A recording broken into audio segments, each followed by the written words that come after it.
My husband laughed and said, "What are you going to do, divorce me?" After I caught him cheating with my own sister. I didn't say a single word. I just walked into the bedroom and started packing. They stopped laughing the moment they realized what I was putting into that suitcase. The sound of their laughter, my husband and my sister, still rings in my ears sometimes.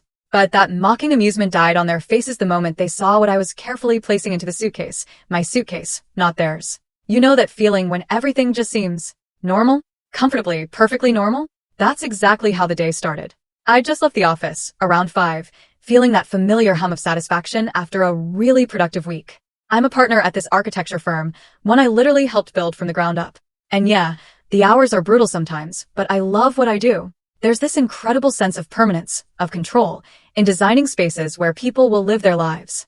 It felt like I was the architect of my own life, too. On the way home, I swung by the gourmet market, for the good stuff. Fresh pasta, a nice bottle of Chianti. Walter, my husband, absolutely loved my homemade bolognese. And after 25 years of marriage, you learn that love often lives in those tiny, everyday gestures. It's in knowing their favorite wine, making their favorite meal just because it's Thursday. Our house, my sanctuary, was a beautiful 2-story colonial I designed myself years ago. Every single detail, from the reclaimed oak floors to the Carrara marble in the kitchen, was chosen with such care. It wasn't just a house. It was a testament to the life I thought I'd built. Solid. Permanent. Walter was already home when I got there, in the living room, supposedly reading the paper. But I saw his phone peeking out from behind it. "Hey you," I called out, dropping my keys and groceries. "Smells like you showered." He folded the paper, gave me a quick, almost automatic kiss on the cheek. Routine. Habit. Not love. We made dinner like we always did, meaning I cooked. He leaned against the counter, scrolling on his phone, occasionally complaining about his boss. You know the drill. After dinner, we collapsed onto the custom-made sectional. I remember thinking about how I'd spent 6 months picking out that fabric, all to create this perfectly peaceful home. The gas fireplace was flickering, casting a warm glow on the mantelpiece. Our wedding photo. Family vacations. And then, there she was, my younger sister, Brenda, beaming in her college graduation photo, with Walter and me beside her. My world, captured in silver frames. I was 52, At that age, you think your life's foundation is set in stone. You think you know the person next to you better than anyone. Walter was supposed to be looking up restaurants for our 25th anniversary, a quarter century. It felt monumental, a milestone that deserved champagne. But then his phone buzzed. Just a low, discreet vibration from his pocket. He pulled it out a little too quickly, a little too guarded. He angled the screen away from me, a subtle shift that just screamed secrecy. My architect's eye, it picked up on every misalignment. And then he smiled. Not his tired at the end of the day smile. Not the polite one for neighbors. This was a private smile. A secret smile, lit from within, that crinkled his eyes just like it used to. Back when we were first dating, back when a text from me could make him light up. Seeing that smile now, aimed at a cold, glowing screen, it was like a physical blow. A punch to the gut. I actually gasped. Another buzz, more smiling. He started typing, completely absorbed. The world around him. The crackling fire. The music, me, his wife of 25 years sitting 3 feet away. It just ceased to exist for him. Find anything good? I tried to sound casual, but my voice was strained. He jumped, startled, like he'd forgotten I was even there. He quickly locked his phone, set it face down. Oh, yeah. Just an old buddy from college, Mark. Sent a funny meme. But something felt profoundly wrong. A cold knot formed in my stomach. Walter's college friends were my friends. Mark always sent funny things to our group chat, not to Walter personally, in the middle of the night. But I swallowed it. You don't blow up a 25-year marriage over a text. You tell yourself you're paranoid, that it's your insecurity. You try to trust. So, I tried. I picked up my magazine, but the elegant blueprints blurred. All I could see was that smile, that specific, intimate smile that no longer belonged to me. I watched him from the corner of my eye, this man I'd shared a bed with for over 9,000 nights. For the first time, he felt like a complete stranger. The silence grew heavy, pregnant with unsaid things. My peaceful home, my sanctuary, suddenly felt like a fragile stage set, and I had this terrifying feeling the curtain was about to come crashing down. That knot in my stomach? It stayed. All night. A cold, hard lump of dread. Sleep was impossible. I just lay there, listening to his even breathing, feeling a chasm open between us. Every shift he made, I flinched. I replayed the scene, trying to convince myself I'd imagined it, but that smile was burned into my mind. Friday, the next day, I tried to lose myself in work. I sat in meetings, talked about concrete and zoning, but it was like watching a movie of someone else's day. That secret smile just kept replaying in my head. I told myself I was being ridiculous. I was a successful woman, a partner, not some insecure teenager. But the feeling wouldn't leave. That evening, the fragile piece I'd tried to glue back together completely shattered. We ordered takeout, avoiding real conversation, the TV filling the silence. After dinner, I was in the kitchen rinsing plates. Walter was there again, leaning against the counter, absorbed in his phone. Same posture, same intense focus.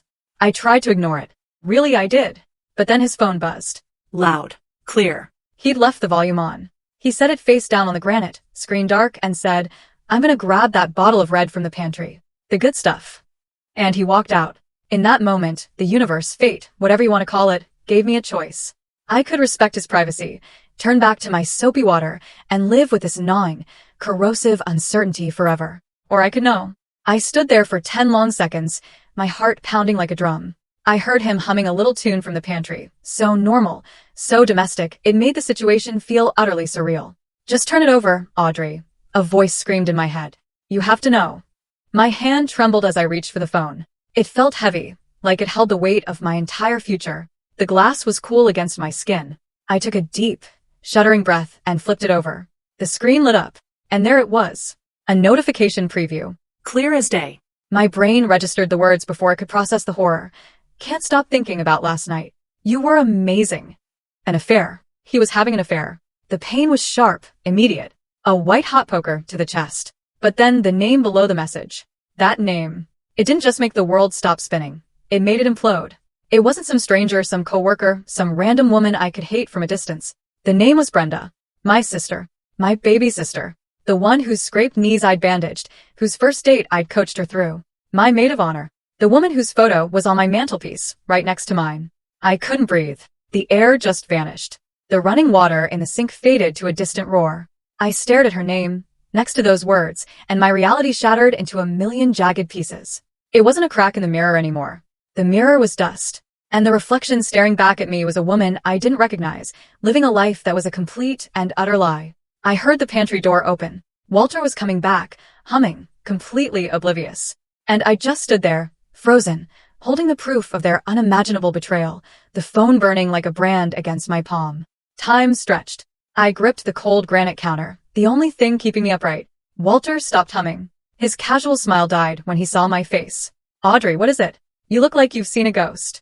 I tried to speak, but my throat was a desert. So I just turned the phone around, my hand shaking so hard the screen seemed to vibrate, and held it out. His eyes scanned the screen. I watched his face, desperate for any flicker of remorse. Panic. Shame. Nothing. Just a flash of annoyance, quickly masked. He looked like a teenager caught breaking curfew, not a man who'd just dynamited his 25-year marriage. He let out a theatrical sigh. "Look, it's not what you think." Oh, that line. The most pathetic cliché in the cheater's handbook. It finally broke my paralysis. "Not what I think." My voice was a choked, ragged whisper I barely recognized. "It says Brenda. My Brenda. And it says, you were amazing last night." Each word felt like a shard of glass forced from my throat. He had the audacity to look bored, put upon. He gently took the phone from my trembling hand and slipped it into his pocket, as if hiding the evidence would make it disappear. "You're overreacting. You're being dramatic." Dramatic, I whispered. And then the back door opened. In walked Brenda. She was carrying a bakery bag, a bright, cheerful smile on her face. "Hey, I was in the neighborhood. Thought I'd bring dessert. They have that lemon tart you love, Audie." She used my childhood nickname, and, hearing it on her lips right then, it was a desecration. Her smile faltered as she took in the scene. She looked from my ashen face to Walter's tense posture. A quick, calculating glance passed between them. And in that fleeting moment, I saw everything. No surprise. No confusion. Just recognition. She knew. Of course she knew. She wasn't an innocent bystander. She was the other combatant. I looked at my little sister, the woman whose secrets I'd kept, whose tears I dried. "Brenda," I whispered, the name tasting like ash and poison. She didn't even try to deny it. She just leaned against the doorframe, setting the tart bag on the floor. A slow, smug little smirk played on her lips. She looked at Walter. He looked at her. A silent, triumphant conversation passed between them. And then it happened. The thing that utterly broke me. The thing that killed the last shred of hope. Walter started to laugh. Not a nervous chuckle. A full, deep-bellied laugh. Pure, unadulterated mockery. A laugh of relief that the secret was finally out. Brenda joined in, a high, tinkling laugh that sounded like breaking glass. They stood there in my kitchen, my husband and my sister, laughing. Laughing at my pain. Laughing at the utter destruction of my world. The sound echoed off my pristine marble countertops, a grotesque symphony of their shared betrayal. My blood ran cold. I felt a horrifying sense of detachment, like I was floating near the ceiling, watching this obscene play unfold. That woman, her face a mask of silent horror, couldn't possibly be me. Through his laughter, Walter finally managed to speak, wiping a tear of mirth from his eye. The words he said are burned into my memory, seared onto my soul forever. "Oh, come on, Audrey," he gasped, still chuckling. "It's not that serious. What are you going to do? Divorce me?" In that moment, with her cruel laughter ringing in my ears, something inside me didn't just break. It died. The loving wife, the trusting sister, the woman who built her life around these two people, she ceased to exist. She turned to dust. And in her place, something cold, hard, and silent began to form, like a diamond under unimaginable pressure. I didn't scream, didn't cry, didn't even throw the cast iron skillet I was just using, though the image flashed through my mind with vivid, satisfying clarity. I just stood there, a hollowed-out shell. Their laughter eventually died, sputtering into an awkward silence when they realized I wasn't reacting. They looked at me, confused, their amusement replaced by uneasy uncertainty. "Audrey, say something," Walter tried, his voice still light, but with an underlying edge. He was used to me reacting to us talking things through. My silence was a variable he hadn't accounted for. I didn't. I just turned my back, a simple, deliberate movement. I walked out of the kitchen, through the dining room where we'd hosted so many family Thanksgivings, and started up the grand curving staircase. Each step on the plush runner felt heavy, monumental. I heard them following, their footsteps hesitant on the hardwood. "Where are you going?" Walter called, a note of panic creeping in. "We're talking about this." But we weren't talking. They were laughing. I was done talking. Forever. I walked into our bedroom. Our sanctuary. The king-sized bed, the ridiculous thread-count sheets, the walnut nightstands. The life we'd built, contained in these four walls. I went straight to the walk-in closet, a space I designed for perfect serenity. On the top shelf, in a canvas dust bag, was a set of expensive, hand-stitched Italian leather luggage. I'd bought it for Walter for our 20th anniversary trip to Italy. He'd loved it, bragged about it. I pulled down the largest suitcase. Heavy, beautifully made, a symbol of our shared history. I laid it on the pristine white duvet and unzipped it with a firm, decisive pull. They were in the doorway now, watching. Their expressions a strange mix of apprehension and lingering arrogance. "What are you doing?" Brenda asked, her voice laced with mocking curiosity. "Packing his bags for him? Kicking him out? A little dramatic, don't you think?" I ignored her. I walked to my side of the closet. My clothes hung in neat, orderly rows. My silk blouses.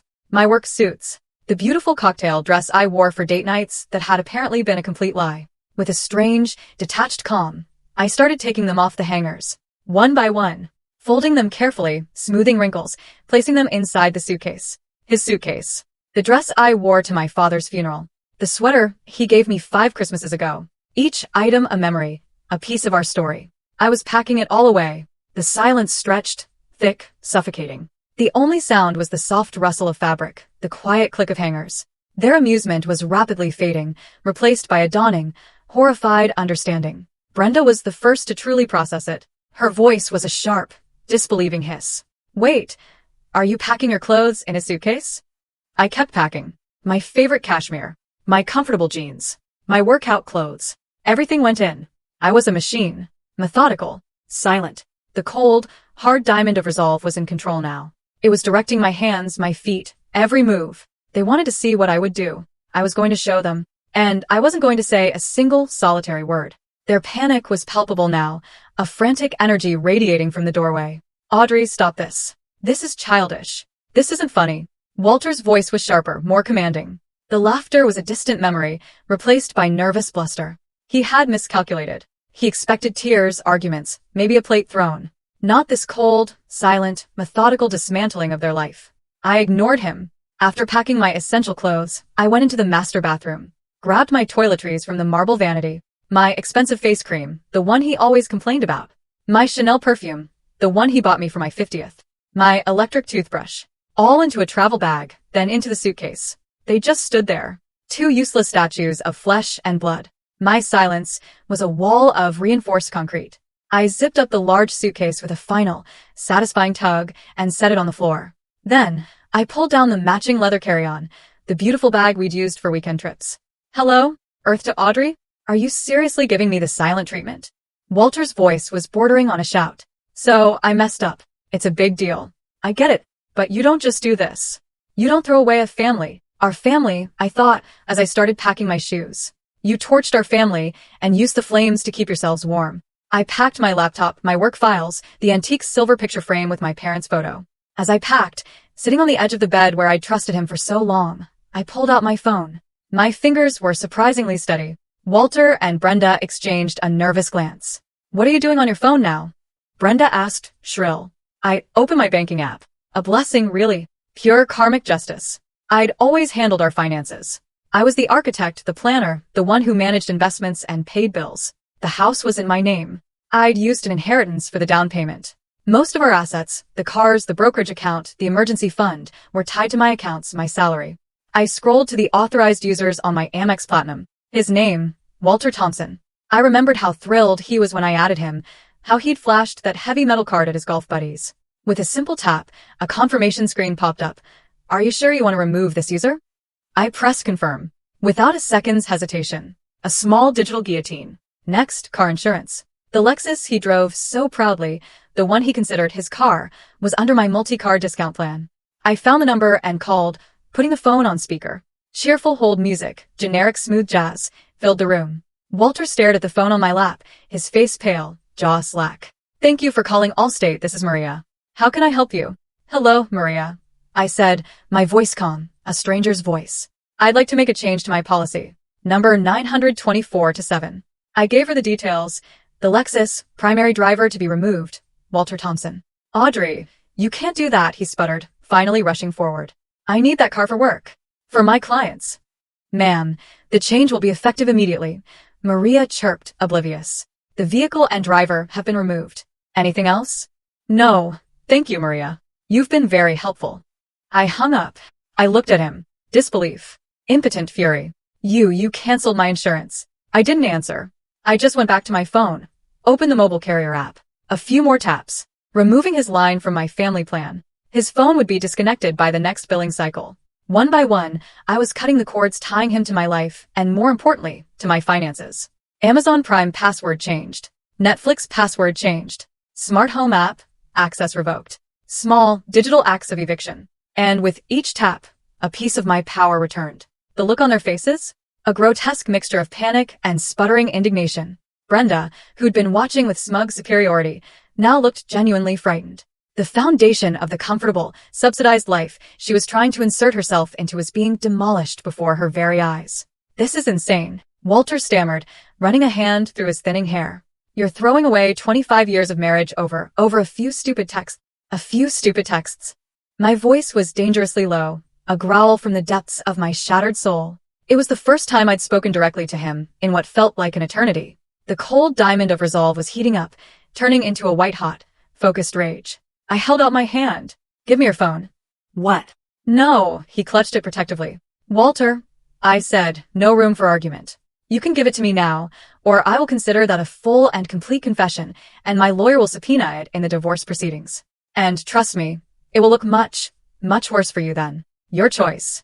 Those words got his attention. He hesitated, jaw tight with fury, then practically threw the phone at me. It landed softly on the duvet. I picked it up, unlocked it. The passcode, 1125. The birthday of our first dog, a goofy golden retriever named Sadie, who died 10 years ago. He hadn't even bothered to change it. The intimacy of that knowledge, that shared secret, now felt like a violation. I opened his messages with Brenda. It wasn't a few texts. It was a novel, an epic of deceit. Months. I scrolled and scrolled, my heart turning to a block of ice. The sheer volume was staggering. Good morning texts, good night texts, flirtatious banter during the workday. Then the pictures. Pictures of my sister in lingerie I'd never seen, posing suggestively in what looked like a hotel room. Physically ill. Inside jokes. Cruel nicknames for me. While comments about my work, my friends, my body. They had built a whole secret world. And its foundation was their shared contempt for me. Then I found it. The thread from last month. Walter had told me he was going on a business trip, a sales conference in Florida. I'd helped him pack. Drove him to the airport at 5 a.m. Texted him every night. A lie. The messages laid it out in sickening detail. A romantic getaway with Brenda. She'd flown down to meet him. The St. Regis. 5-star luxury. And the final, soul-crushing blow. The email confirmation he'd forwarded to her. The one with the final bill. Paid for with my American Express card. The one I'd just canceled. Over $8,000. My hands were shaking now, not from weakness, but from pure, unadulterated fury. I looked up. Eyes locked onto theirs. They both looked away, unable to meet my gaze. I decided to read one message out loud, my voice dripping with venom. Brenda, does she suspect anything? Worried she'll check the credit card statement. I paused, letting the words hang like toxic smoke. Walter, not a clue. She's too busy managing her little empire to notice me. Besides, she thinks my promotion is coming through, so she won't question any expenses right now. She's predictable. My little empire. The business I'd built from the ground up, with sleepless nights and sacrificed weekends. The business that paid for this house, his Lexus, his golf club membership, their sordid secret vacation. The rage was so intense I felt like I might actually combust. You took my money, I said, my voice shaking with the effort of keeping it level, to take my sister on a vacation, while lying to my face about a promotion that was never even real. Walter had the nerve to look ashamed for a fleeting second. Brenda, however, just crossed her arms, chin jutting out. He deserved a little fun, she said, her voice dripping with poison. You've been so wrapped up in your work for years. You barely pay attention to him, anyway. What did you expect? That was it. The final, unforgivable betrayal. Not just the affair, not just the theft, but the justification, the blame. In their twisted, selfish minds, this was somehow my fault. The last vestiges of love, of history, of family connection I had for either of them evaporated, replaced by nothing but a vast, empty expanse of contempt. A strange, chilling clarity washed over me. The path forward, which had been a chaotic mess of pain, was now illuminated by the harsh, bright fire of my anger. Nothing left to salvage. Nothing left to say to these two monstrously selfish people. I closed his phone, tossed it onto the bed. Then, for the last time in that house, I pulled out my own. My fingers flew, efficient and precise. What now? Walter asked, wary. Who are you calling? My mother, he probably thought. I ignored him. I dialed my best friend, Janice. We've been friends since college. She'd seen me through everything. She picked up on the second ring. Hey Audrey, what's up? Her cheerful voice was a lifeline. Janice, I said, and my voice finally cracked. Just for a second. Can I come stay with you? I need to get out of here. Her cheerfulness vanished. Oh my God, of course. What happened? Are you okay? I'm at home, I said, looking directly at Walter. Walter's been cheating on me. With Brenda. A stunned, horrified silence on the other end. Then a string of curses that almost made me smile. That absolute bastard. That snake. Of course you can stay. I'm on my way right now. No, I said quickly. Don't come here. I don't want you in this house with them. I'm leaving now. I'll take an Uber. Okay, honey. The spare room is always ready. Door will be unlocked. Just get here safely. And Audrey, call me the second you're in that car. I will. Thank you. I whispered and hung up. Next, Uber. Janice's address. The map showed a little car just blocks away. 5 minutes. The reality of it all, the finality, finally seemed to crash down on them. This wasn't a temporary dramatic gesture. This wasn't a tantrum. I was leaving. For real. Wait. You can't just leave. Brenda cried out, her defiance crumbling into a pathetic, childish whine. This is your house. Exactly, I said, my voice cold again. It's my house, which is why I get to leave it. You two can stay here for now. Walter moved to block the doorway. Audrey, please. Let's talk about this like adults. We can fix this. Counseling. Counseling. I let out a bitter, humorless laugh, more like a bark. You think a 60-minute session with a therapist can fix this? You think we can talk our way back from this? There's nothing to fix. A marriage, a relationship, those are structures that can be repaired. But this is a toxic waste dump, and I am evacuating. My phone buzzed. My Uber was outside. I grabbed the handles of the 2 heavy leather suitcases, filled with the curated pieces of the life I thought I had. A life that was now nothing but dead weight. I rolled them toward the bedroom door. They both rushed forward. Brenda grabbed one suitcase, fumbling with the zipper. You're not going anywhere. We need to talk. Walter put his hands on my shoulders, his grip surprisingly strong.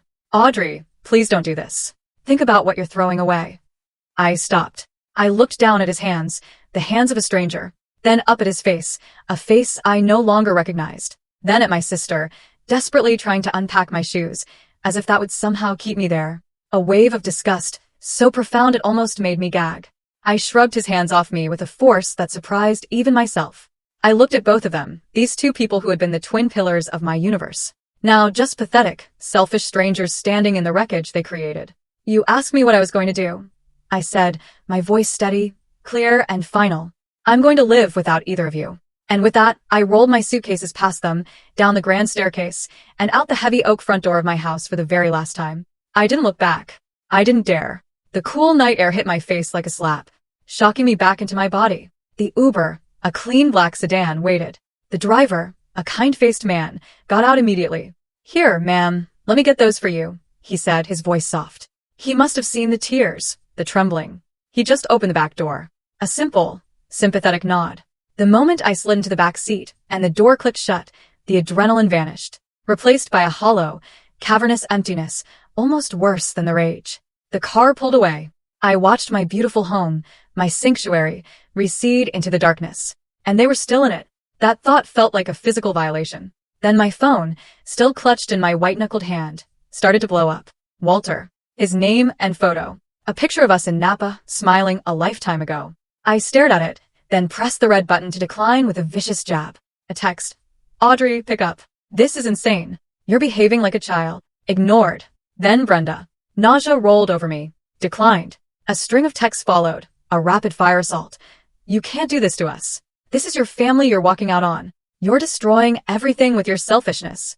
I was destroying everything? The breathtaking audacity of it all. The phone kept buzzing, a relentless electronic tether to the two people I now despised more than anyone. It felt like they were trying to drag me back into the toxicity. Walter called again. Voicemail.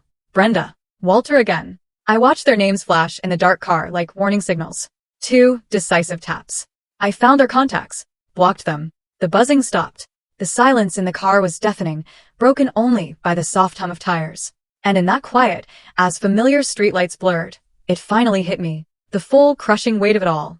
25 years of marriage, 50 years of sisterhood. Gone. Vaporized in one night of cruel laughter and breathtaking betrayal.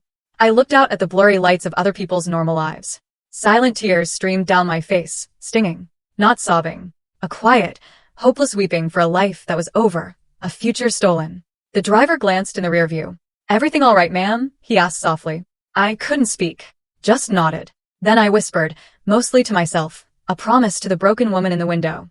It will be. And in the quiet of that car, my whole world packed into a suitcase that wasn't even mine, I felt utterly, completely alone. But telling this, sharing it with you, it makes me feel a little less alone. That first night at Janice's?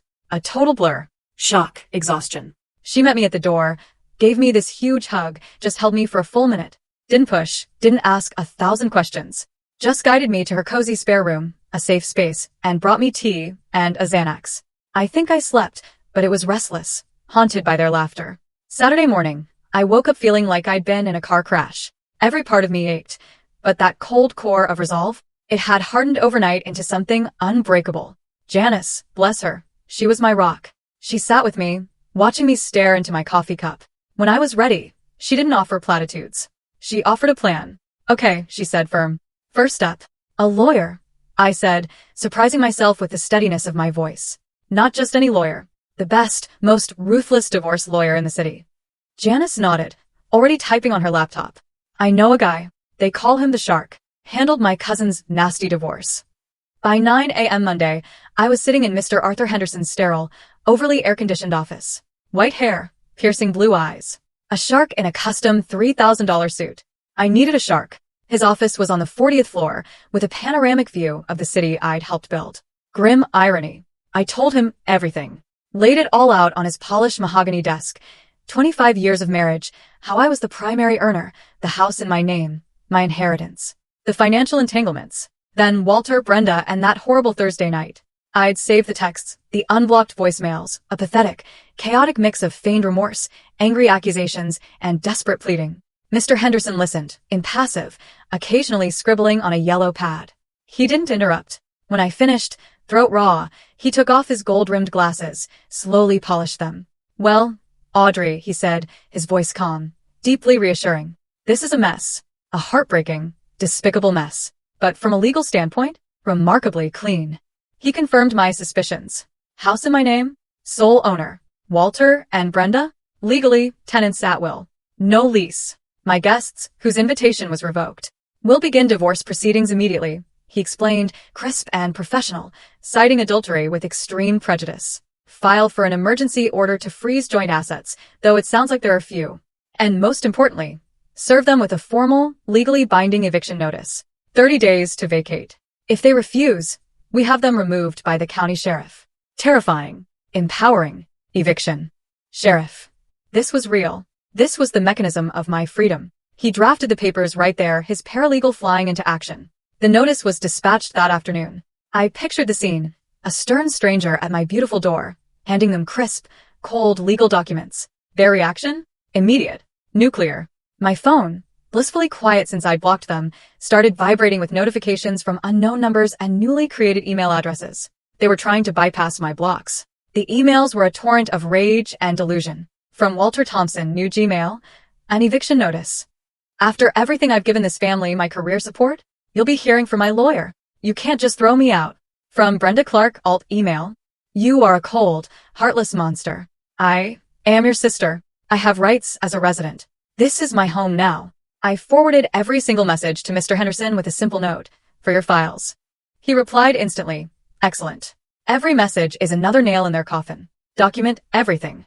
The battle lines were drawn. They thought they could bully me, intimidate me with empty threats. They had forgotten who they were dealing with. They had forgotten I built the empire they were so comfortably squatting in.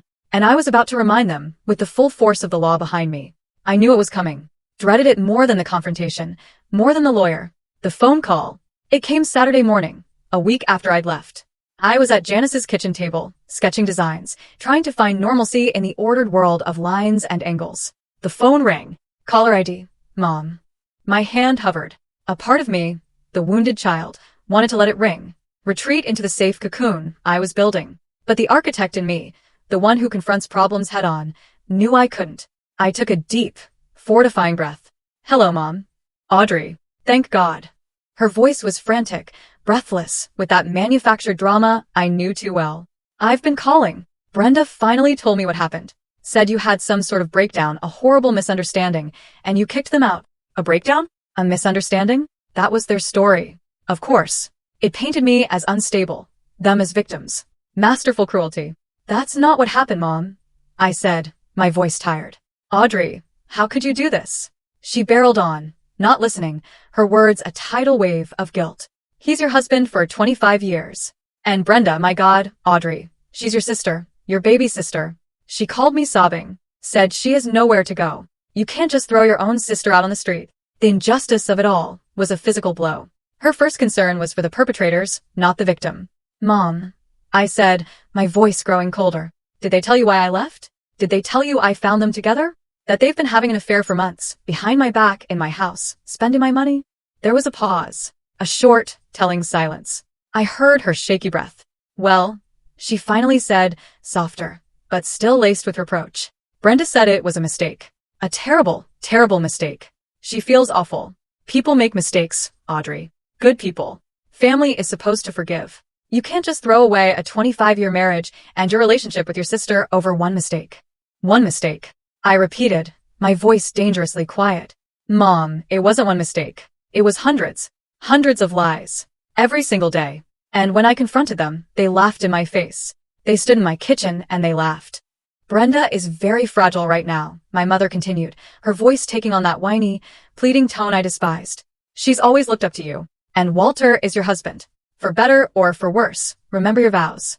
You owe it to your family, to your father's memory, to try and work this out. That was the word that did it. Oh, owe them, I said, my voice now like ice. I owe them nothing. I have given them everything for years. I paid for Brenda's graduate school. I gave Walter a no-interest loan for his failed business. I paid for their secret vacation. What I owe is to myself. I owe it to myself not to be a doormat, not to be a fool, and not to allow my home to be a brothel for my husband and my sister. They have 30 days to find a new place. That's more generosity than they deserve. I heard her starting to cry, wet, gulping sobs of someone not getting their way. You're tearing this family apart, Audrey. You're being so selfish. No, Mom, I said, the last bit of hope for her support dying in my heart. I'm not. They already did that. I'm just cleaning up the mess. I ended the call. I sat there in Janice's sunny kitchen, the notepad with my beautiful, orderly designs mocking me. I realized with profound, painful clarity that I hadn't just lost a husband and a sister. In a way, I'd lost my mother, too. Her loyalty, I now saw, wasn't to her children, but to a fragile, idealized image of a perfect family she wanted to project. And I had just smashed that image to pieces. I was truly, completely on my own. The next 2 weeks were a bizarre, surreal limbo. I lived at Janice's, working remotely, trying to forge a new routine. Janice was a saint, giving me space, making sure I ate. Days blurred into legal emails and work calls. Nights were brutal, filled with suffocating loneliness.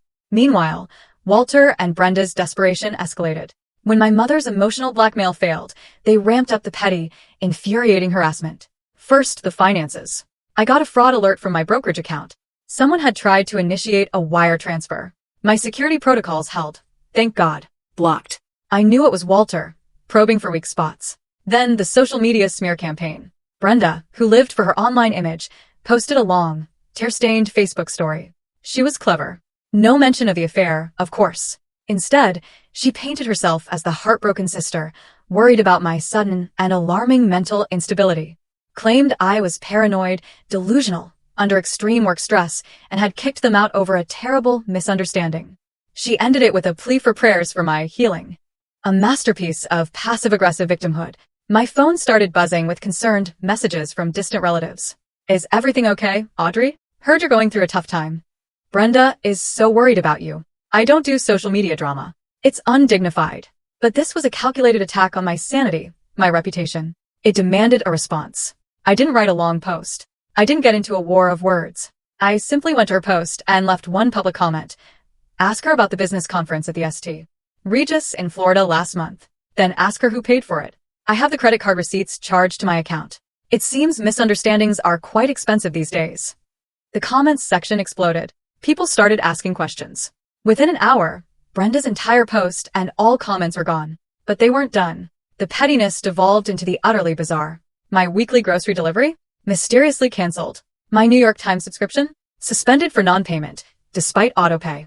And get this, a dozen pizzas showed up at Janice's door one night, ordered in my name. Small, childish things designed to disrupt my life. Each time, I calmly fixed it, called the credit card company about the pizzas, reinstated subscriptions with new payment info, and I documented everything. Every canceled subscription, every fraudulent pizza, every manipulative social media post.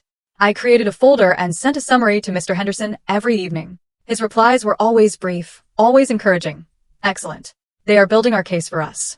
They thought they were harassing me into submission. What they were actually doing was methodically documenting their own instability and malice. They were so blinded by their entitlement and rage, they couldn't see they weren't fighting me anymore. They were fighting themselves. And they were losing. Each petty act was another shovel of dirt on their own graves. The harassment was a constant low-level hum of stress, but I was becoming numb to it. It became a logistical problem to solve, not an emotional assault. I focused on my path forward. Days at Janice's, working remotely, untangling my life.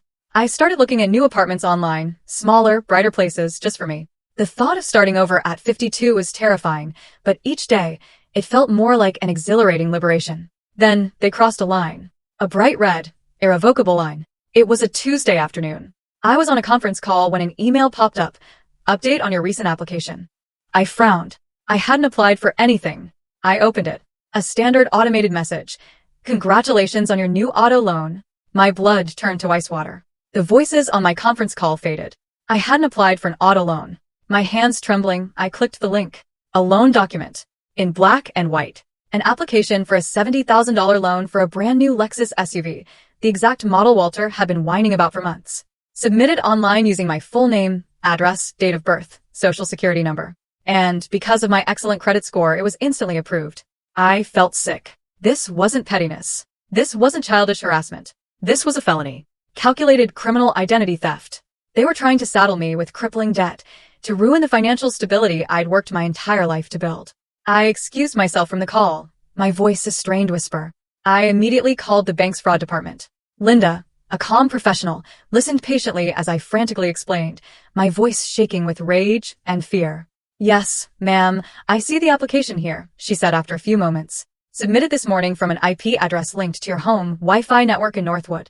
Of course. They'd used my internet service, the one I paid for, to commit a federal crime against me. The audacity. Linda immediately froze the loan and opened a high-priority investigation. But I knew I couldn't stop there. This was no longer just a messy divorce. This had escalated. With a heavy heart and a sense of grim finality, I did something I never thought I would do. I called the police. I filed a formal report for identity theft and attempted grand larceny against my husband, Walter Thompson, and my sister, Brenda Clark. I had to drive to the local precinct, sat in a sterile plastic chair under flickering fluorescent lights, and recounted the entire sordid story to a tired-looking Detective Miller. My social security number, my DOB, all the intimate details they'd stolen. I showed him the emails, the eviction notice, the loan application. Detective Miller was surprisingly kind, his eyes full of weary sympathy. Ma'am, he said, leaning back in his squeaky chair. You did the right thing. We see this kind of thing, coercive control, financial abuse, more than you think in contentious separations. They've given us a very clear motive and a digital trail to follow. We'll open an investigation immediately. When I walked out into the late afternoon sun, I didn't feel triumphant, just empty, and incredibly sad.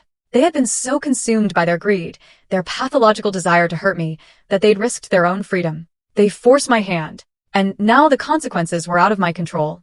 The family drama had become a police matter. And I knew, with chilling certainty, this was the beginning of the end. The final days before the eviction deadline were filled with an ominous silence. The harassing emails stopped. The unknown numbers stopped calling. It was the calm before the storm, a heavy quiet more unsettling than their noise. I spent the time in a flurry, finalizing a new apartment lease, arranging movers, trying to focus on the future. The 30th day arrived. A gray, overcast Friday morning, rain threatening. Mr. Henderson had me meet him at the house at 10 a.m. to formally retake possession. He'd been adamant. Do not go alone, Audrey. I'll be there. I've coordinated with the sheriff's department. 2 deputies will meet us there as a civil standby. As I pulled onto my street, a street I'd lived on for 15 years, my heart pounded. Mr. Henderson's black Mercedes was parked behind 2 official sheriff's vehicles. He waited on the sidewalk, face grim, a briefcase in hand. They're still inside, he said quietly. Refused to answer the door for the deputies. My stomach churned with fear and anger. Foolishly, I'd hoped they'd just be gone, slunk away in the night. Of course not. The 2 sheriff's deputies were firm, professional, big men. Their presence was both intimidating and deeply reassuring. The senior deputy knocked on my heavy oak door one last time, his knuckles making a loud, authoritative sound. Sheriff's Department. Open the door. Silence. All right, he said, turning to his partner. He used a tool to bypass the lock, and the door swung open with a soft click. Ma'am, Mr. Henderson, please stay behind us. We stepped inside. The stench hit me first. A vile combination of stale cigarette smoke, rotting garbage, and cheap air freshener. The house. My beautiful, immaculate house. Destroyed. The pristine oak floors? Scuffed and stained. Garbage everywhere. Greasy pizza boxes, empty wine bottles, overflowing trash bags piled in corners. My beautiful silk curtains? Torn from the rods. The plush gray sectional? A long, deliberate slash across the cushions, white stuffing spilling out like intestines. The framed photos on the mantelpiece? Shattered, glass crunching under our feet. My life in silver frames, smashed to bits. And on the living room wall, above the fireplace, scrawled in what looked like bright red lipstick. Money-loving witch. I felt a wave of dizziness, leaned against the doorframe. This wasn't just a mess. This was malice. A deliberate, hateful act of desecration. We found them in the master bedroom, sitting on the edge of the bare, stained mattress, surrounded by a few hastily packed bags. They looked pathetic, defeated. Their clothes rumpled, faces pale, drawn. The arrogance was gone, replaced by a sullen, childish resentment. You need to vacate the premises immediately, the senior deputy's voice boomed. Walter just stared at the floor, refusing to look at me. But Brenda, my sister. She looked up, her eyes filled with venomous, unadulterated hatred. I hope you're happy, Audrey, she spat, her voice cracking. You've destroyed everything. I didn't destroy anything, Brenda. I said, my voice shaking but clear. I just turned on the lights. Just as the deputies were preparing to escort them out, there was another knock on the front door. 2 new figures appeared, plain clothes. A man and a woman, holding up badges. Detectives, the man said, eyes scanning the room. We're here to speak with Walter Thompson and Brenda Clark. A new kind of fear, cold, sharp, utterly different from the fear of eviction, flashed across their faces. This wasn't about the house anymore. The lead detective, Miller, turned to them. We have a warrant to search the premises and seize any electronic devices. This is in relation to an ongoing investigation into felony identity theft and bank fraud. Brenda started to cry, a high, wailing, theatrical sound. Walter just sagged, as if all the bones had been removed. He looked 20 years older. The detectives read them their Miranda rights. Familiar words from 1,000 TV shows, now a chilling reality in my bedroom. They placed my husband and my sister in handcuffs. As they were let out, past the wreckage of the life we'd shared, Walter finally looked at me. No anger, just a hollow, empty despair. He knew. It was over. All of it. I stood there, in the middle of my ruined home, watching them being placed into the back of separate, unmarked police cars. I didn't feel happy. I didn't feel victorious. Just an overwhelming, profound sense of quiet, blessed relief. The storm had passed. The house was a wreck, yes, but it was my wreck. And it was finally quiet. The months that followed were a painful, methodical process of cleaning up. There was the physical cleanup, a professional crew specializing in biohazards and property damage. It took weeks. There was the legal cleanup, endless meetings with Mr. Henderson, adjusters, the DA's office. And then the emotional cleanup, the hardest part still ongoing. The legal case against them? A slam dunk. The detectives found the loan applications and a host of other incriminating evidence on Walter's seized laptop. Faced with irrefutable digital evidence, both he and Brenda took a plea deal to avoid a longer, more public trial. They avoided prison time, which initially infuriated me, but Mr. Henderson helped me see it differently. A trial would have been a circus, Audrey, he'd said. This is cleaner, and the consequences are still severe. He was right.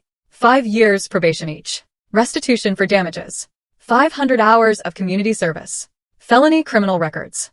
Their professional and personal lives? In ruins. Walter was fired. Brenda's nursing license was under review. They were pariahs. The divorce finalized quickly, quietly, thanks to their criminal actions and the mountain of evidence of adultery and financial abuse. Walter got nothing. The house, savings, investments, 401k, pension, all protected as my premarital assets and personal earnings. He walked away with his clothes, his debt, and his criminal record. Last I heard from a mutual acquaintance, he's in a cheap rental, selling office supplies. Brenda's fate was, in some ways, even sadder. My mother, finally forced to confront the ugly truth, was devastated. She tried to support Brenda, but their relationship, already strained, fractured under the shame and disappointment. Brenda lost most of her friends. She moved 2 states away to live with an aunt, trying to escape her ruined reputation. We haven't spoken a single word since her arrest. Sometimes I wonder if I ever will again. As for me, I couldn't stay in that house, couldn't sleep in that bedroom, cook in that kitchen. It was tainted, stained by their betrayal. I had the professional crew restore it to its former beauty, every wall repainted, every floor refinished. Then I put it on the market, sold in a week. I took the proceeds and bought a small, sunny 2-bedroom apartment in a modern high-rise in the city. A balcony overlooking the park. All mine. The day I moved in, carrying a single box of my most treasured belongings, I felt a peace I hadn't felt in years. I spent weeks decorating it, not to impress, but with things that made me happy.